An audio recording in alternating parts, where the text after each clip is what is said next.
Dear student, इस video lecture में हम लोग 12th क्लास बिहार बोर्ड का जो बुक पढ़ना है रेनबो, उसमें जितना भी पोएट्री है, जितनी भी कविताएं हैं, उन कविताओं को जिस जिस पोएट ने कंपोज किया है, कहने का सीधा मतलब कि कविता और कविता के जो कंपोज करने वाले जो पोएट हैं, उनके नाम एक ट्रिक से कहानी के जरिए मैं आपको याद करवा दूंगा।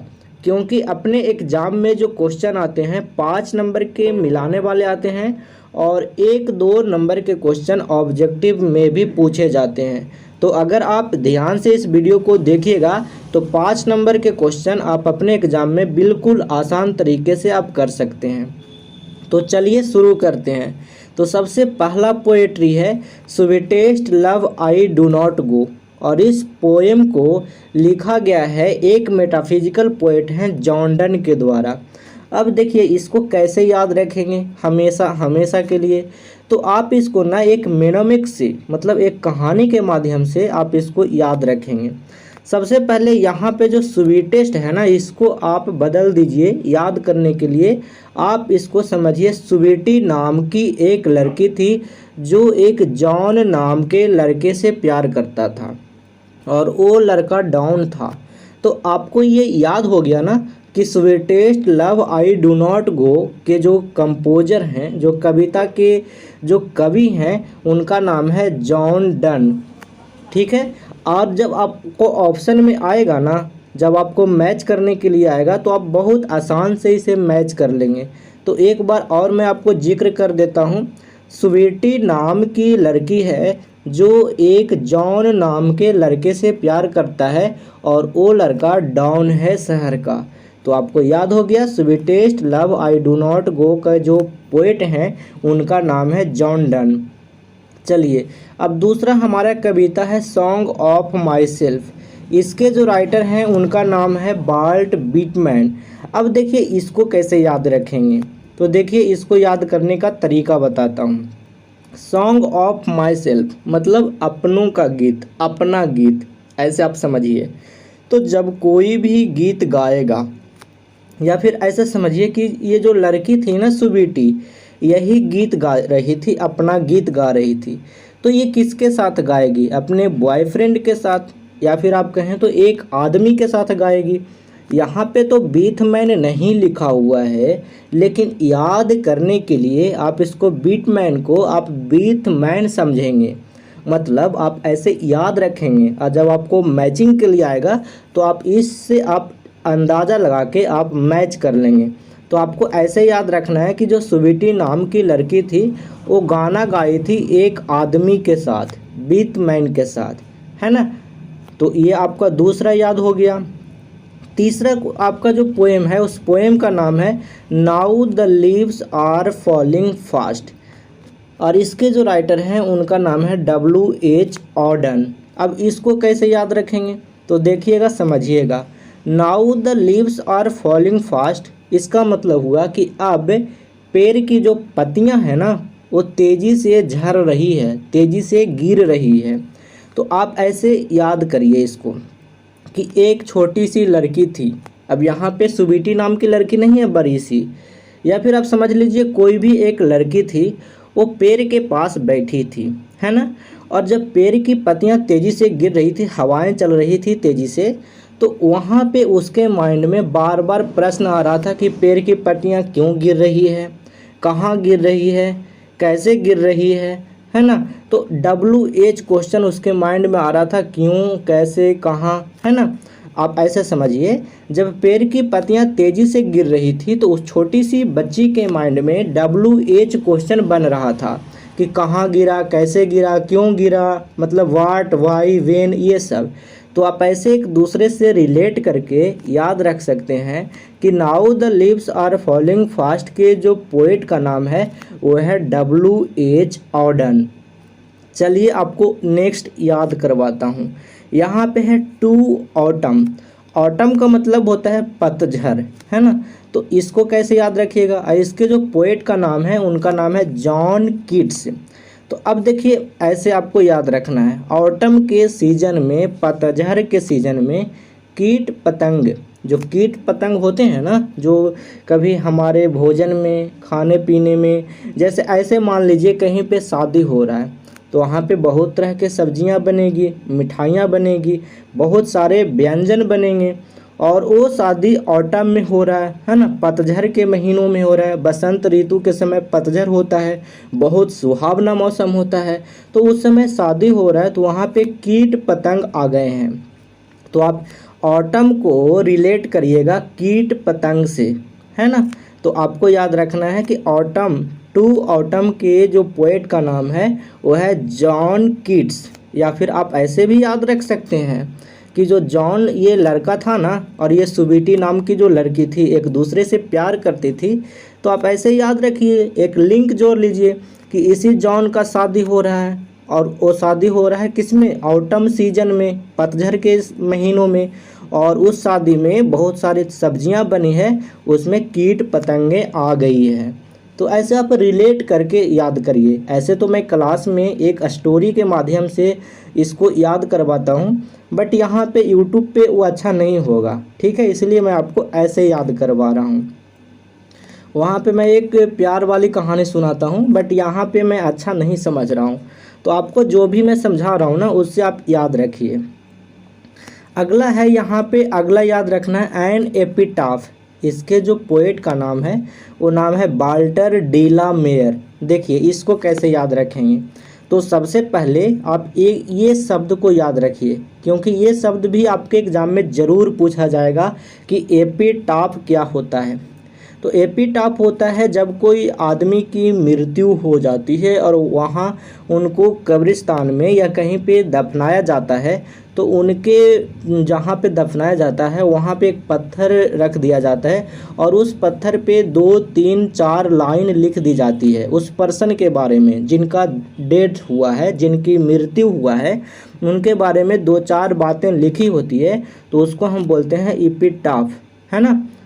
यही इसी को बोलते हैं एपिटाफ, मतलब एक पत्थर होता है और मृत्यु जिनको हुआ है उनके बारे में ये कुछ बातें लिखी होती है इस पत्थर पे, तो उसको हम कहते हैं एपिटाफ। तो देखिए इसको कैसे याद रखेंगे, तो आपको याद रखना है कि जो एपिटाफ था ना, एपिटाफ था उस पे वो आदमी जब डेड कर गया तभी तो एपिटाफ बना, तो वहाँ पे जो उनके परिजन थे, जो उनके सगे संबंधी थे, वो उनके मृत्यु दिन पे, मतलब पुण्यतिथि पे, उनको हम पुण्यतिथि बोलते हैं जिस दिन उनकी मौत होती है, उस दिन वो जल चढ़ाते थे।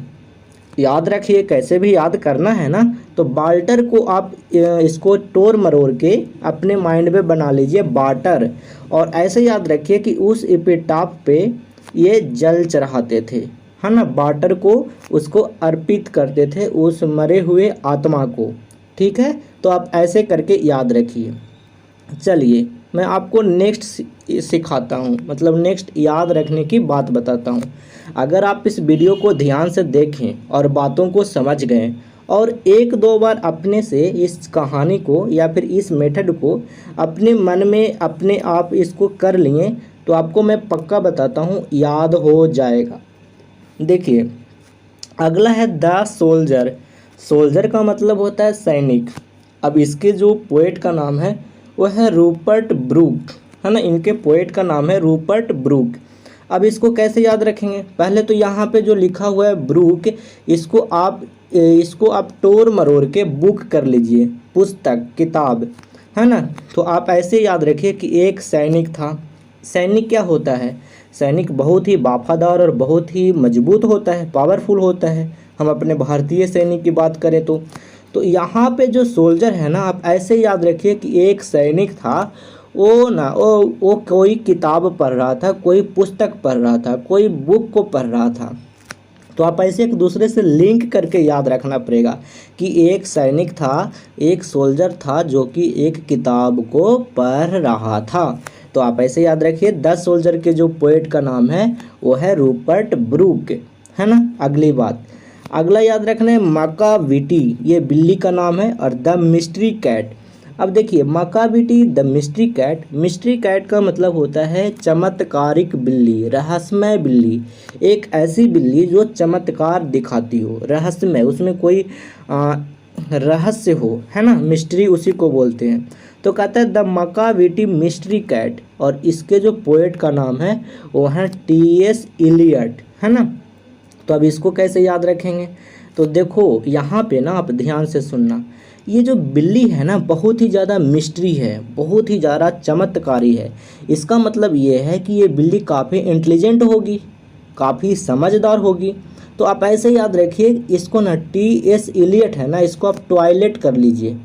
मतलब याद रखने के लिए तो हम कुछ तो थोड़ा कर सकते हैं ना, तो यहाँ पे आप ये याद रख लीजिए टॉयलेट।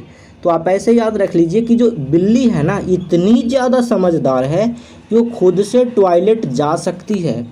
मतलब सोचो, वो जानवर है बिल्ली, फिर भी वो टॉयलेट जा सकती है। इतनी मिस्ट्री है, इतनी रहस्यमय है, इतनी चमत्कारिक है। तो आप ऐसे याद रखेंगे, ठीक है जी। चलिए अगला मैं आपको याद करवाता हूँ, फायर हिम।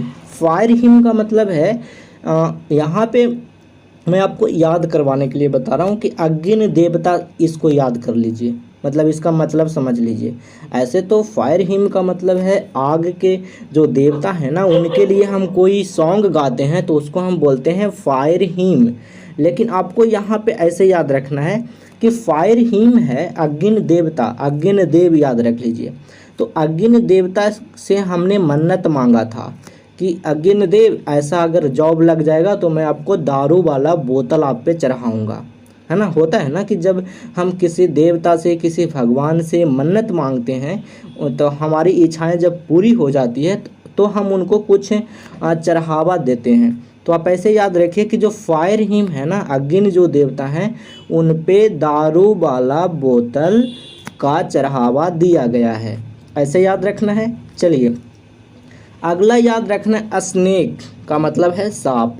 तो स्नेक का जो पोएट का नाम है वो है डी.एच. लॉरेंस। अब इसको कैसे याद रखेंगे, इसको भी बहुत आसान तरीका है याद रखने का, मेनोमिक्स है, मतलब कहानी के जरिए जो मैं आपको सिखा रहा हूँ। तो आप ऐसे याद रखिए कि एक मदारी वाला था। मदारी वाला होता है ना अपने बिहार में, है ना, मदारी का खेल दिखाता है गाँव में, शहरों में, बगल बगल में दिखाता है। तो ये एक मदारी वाला था, वो सांप का खेल दिखा रहा था। और अक्सर अपने बिहार में तो यही होता है, मदारी वाला आता है और वो सांप का खेल दिखाने लगता है। तो जो मदारी वाला था ना, तो आज आप लोग क्या है, आप लोग नया जनरेशन का आदमी हैं, तो आप मदारी वाला को बोल रहे हैं नहीं मैं ऐसे नहीं देखूंगा, मुझको HD में दिखाओ, मतलब बहुत अच्छा क्वालिटी में दिखाओ, है ना। आप लोग मूवी देखते हैं तो HD में देखते हैं। तो देखिए DH को ना HD मतलब बदल दीजिए, आगे पीछे कर दीजिए, HD लॉरेंस या फिर DH लॉरेंस ऑप्शन में आएगा तो आप आसान से कर लोगे ना। तो याद करने के लिए हम ऐसे कर सकते हैं भाई। तो आप ऐसे याद रखिए कि जो सांप का मदारी वाला जो खेल था ना वो HD में दिखाने के लिए बोला गया, HD क्वालिटी में, ठीक है। तो स्नेक का पोएट का नाम क्या है, HD। चलिए मतलब ऐसे आप याद रखेंगे, नाम तो है DH लॉरेंस। अगला है 10 number my grandmother's house. इसके जो पोएट का नाम है वो है कमाला दास। तो देखिए इसको भी याद रखने का बहुत आसान टेक्निक है। ग्रैंड मदर्स हाउस का मतलब होता है नानी का घर या फिर दादी का घर। तो यहाँ पे आप याद रख लीजिए नानी का घर। तो हम लोग को अपने नानी घर से बहुत प्यार है, हम लोग नानी घर बहुत जाते हैं, है ना, वहाँ पे हमें बहुत प्यार मिलता है। तो कमाला नाम की एक लड़की थी जो अपने नानी घर में रहती थी। तो आप ऐसे याद रख लीजिए कि जो माई ग्रैंड मदर्स हाउस कविता है इसके पोएट का नाम कमाला दास है ना। बहुत आसान तरीके से ऐसे याद रख लीजिए कि कमाला नाम की एक लड़की थी या फिर कमला याद रख लीजिए जो नानी घर में रहती थी। तो अगर आपको याद हो गया तो देखिए 2021 में ये पूछा गया है। अब आपको देखते हैं कि आप इसे बना पाते हैं या नहीं। तो सबसे पहले तो मैं आपको बता दूं 12th क्लास के लिए एक स्पेशल नोट्स मैंने बनाया है, ग्रामर का अलग, ऑब्जेक्टिव का अलग, सब्जेक्टिव का अलग और सारा एक में भी बनाया है। तो अगर आप उसको डाउनलोड करना चाहते हैं तो वीडियो के डिस्क्रिप्शन बॉक्स में उन नोट्स का लिंक है, वहाँ से जाकर ज़रूर डाउनलोड कर लें। चलिए अब मैं आपको यहाँ पे करवाता हूँ। तो देखिए लिखा हुआ है match the names of the poet given in list A with their works in list B. कह रहा है ना कि जो लिस्ट ए है और जो लिस्ट बी है इसे मैच करिए। तो चलिए करते हैं। तो पहला है T.S. इलियट। तो ये स्टूडेंट से मैं मांगा हूँ, तो यहाँ पे लिख रखा है, तो आप इसको नहीं देखना है, मैं जो बता रहा हूँ ना उसको देखिए। T.S. इलियट, तो आपको माइंड में गया क्या गया? टॉयलेट। तो टॉयलेट में कौन जाती थी? बिल्ली, मकाविटी, मिस्ट्री कैट, एकदम रहस्यमय बिल्ली। तो ये आपका आंसर हो गया, यानी फिर T.S. इलियट का आंसर कौन सा हो जाएगा? मकाविटी द मिस्ट्री कैट। यहाँ तक आपको समझ में आ गया। अब देखिए रूपर्ट ब्रूक। अच्छा, ये ब्रूक से मैंने आपको क्या कहा था कि बुक याद रखना। तो बुक कौन पढ़ रहा था? एक सैनिक पढ़ रहा था। तो द सोल्जर के जो पोएट का नाम है वो है रूपर्ट ब्रूक। तो आप देख रहे हैं बहुत आसानी से यहाँ पे आप कर पा रहे हैं। अगला है वाल्ट विटमैन। यहाँ पे तो बीथमैन है, तो अब यहाँ पे मैंने आपको क्या बताया था कि इसको याद रखना है, बीथमैन। तो आदमी के साथ कौन गाना गाया था? मैन का मतलब यहाँ पे पुरुष है, आदमी है। तो आदमी के साथ कौन अपना गाना गाया था ना? सॉन्ग ऑफ माई सेल्फ गाया था। तो सॉन्ग ऑफ माई सेल्फ, अपना गाना एक आदमी के साथ गाया गया था, है ना। आप ऐसे भी याद रख सकते हैं कि सुबीटी आदमी के साथ एक गाना गाई थी। चलिए, वो मैं सुबेटी वाला कहानी बताया हूँ ना अभी। हाँ, कमाला दास। तो कमाला दास नाम की एक लड़की थी जो नानी घर में रहती थी। तो माई ग्रैंड मदर हाउस हो जाएगा, है ना। यहाँ से टिक लगा देंगे यहाँ। तो आप देख रहे हैं बहुत आसान है। अगला है वाल्टर डीला मेयर। तो वाल्टर से आप क्या, वाटर को याद रखने के लिए बोले थे। तो वाटर, हाँ, तो एपिटाफ पे यानी जो मर जाते हैं तो वहाँ पे एक पत्थर होती है, उस पर 2-4 लाइनें लिखी होती है, उस पे जाकर जल चढ़ाना था, यानी वाटर को अर्पित किया जाता था। तो वो कहाँ पे है? हाँ, यहाँ पे है, एन एपिटाफ। तो एन एपिटाफ आंसर हो जाएगा या वाल्टर डीला मेयर का। तो आप देखें बहुत आसान तरीके से हम लोग आंसर कर पाएँ। और ऐसे भी हो सकता है, इधर पोएट का नाम दिया हुआ है ना, इधर पोएम का नाम। आपके एग्जाम में कोई ज़रूरी नहीं है पहले पोएम का नाम दे दे बाद में पोएट का नाम दे दे, हमें तो ऐसे ऐसे मिलाना है, ठीक है। तो आप आसान तरीके से आप मिला लोगे। अब एक बात बता दूं, 12th क्लास बिहार बोर्ड के लिए कंप्लीट जो पोएट्री है ना, उसका एकदम बिल्कुल कुछ भी नहीं छोड़ा हूँ, एक एक लाइन सारा चीज़ पढ़ा चुका हूँ। तो उसे आप ज़रूर देखिएगा, सभी पोएट्री ख़त्म हो चुकी है। देखिए मैं आपको यहाँ पे एग्जांपल से बता दे रहा हूँ। जैसे पहला पोएट्री है sweetest love I do not go, तो उसको मैं लाइन बाय लाइन यहाँ पे समझाया हूँ इस वीडियो में। उसके बाद इसका ऑब्जेक्टिव, जितना भी इम्पॉर्टेंट ऑब्जेक्टिव है वो करवाया हूँ। उसके बाद मैंने क्या क्या करवाया है, लाइन एक्सप्लेनेशन करवाया है, मतलब जो लाइन एक्सप्लेनेशन के क्वेश्चन आते हैं नए पैटर्न पे वो इम्पोर्टेंट करवाया है। उसके बाद मैंने क्या करवाया है, उसके बाद मैंने फिर से लाइन एक्सप्लेनेशन की 2 वीडियो यहाँ पे है, और उसके बाद फिर सब्जेक्टिव करवाया है उसी चैप्टर से, मतलब पहली पोएट्री ही अभी चल रही है। उसके बाद फिर समरी करवाया है। कहने का सीधा मतलब ये है कि मैंने आपको कंप्लीट, एकदम बिल्कुल कंप्लीट पढ़ाया है, और ऐसे करके ही कंप्लीट सारे के सारे पोएट्री को इतना डिटेल से पढ़ाया है। तो आप वीडियो के डिस्क्रिप्शन बॉक्स में चेक करिए या फिर प्लेलिस्ट से सारा कोर्स को देखिए, आपको फ़ायदा होगा। और अगर आप PDF या फिर ई-बुक लेना चाहते हैं फ्री में, तो आप Birbal Prasad sir Telegram channel को ज्वाइन करिएगा, और इस टेलीग्राम चैनल का भी लिंक वीडियो के डिस्क्रिप्शन बॉक्स में दिया हुआ है। आज तक इतना ही। Thanks for watching, bye bye, मिलते हैं नेक्स्ट वीडियो में।